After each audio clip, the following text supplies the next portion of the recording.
sorry to hear you're having a bad day. But just a little bit about me so you understand where I'm coming from. I know what it's like to have to go pay for graduate school because I have a condition that's going to require me to have an office job for the rest of my life.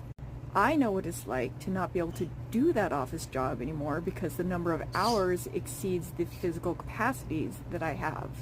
I know what it's like to have to move back in with an abusive drunk because it's that or homelessness. I know what it's like to have to play bill roulette to figure out who has the most grace days so I can get to where I need to go. I know what it's like to choose between prescriptions and gas money. I know what it's like to choose between the employer that's going to accelerate things very quickly, very badly, or the employer that's going to be so temporary it's a drop in the bucket.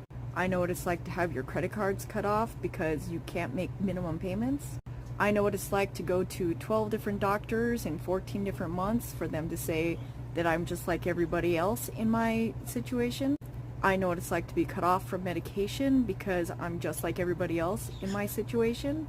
I know what it's like to have to show up with reams of your own research to be able to ask questions in order to be disregarded. I know what it's like for somebody to get rid of all of your stuff because you don't have the energy to stop them. I know what it's like to slowly, surely slip away from society because you don't have the energy to keep up with it anymore. I know what it's like to have your animals look you in the eye and know that they know today is not the day. I know what it's like for your peers to stop calling because they know your answers haven't changed. I know what it's like to be told to just be less sad because that's my real problem.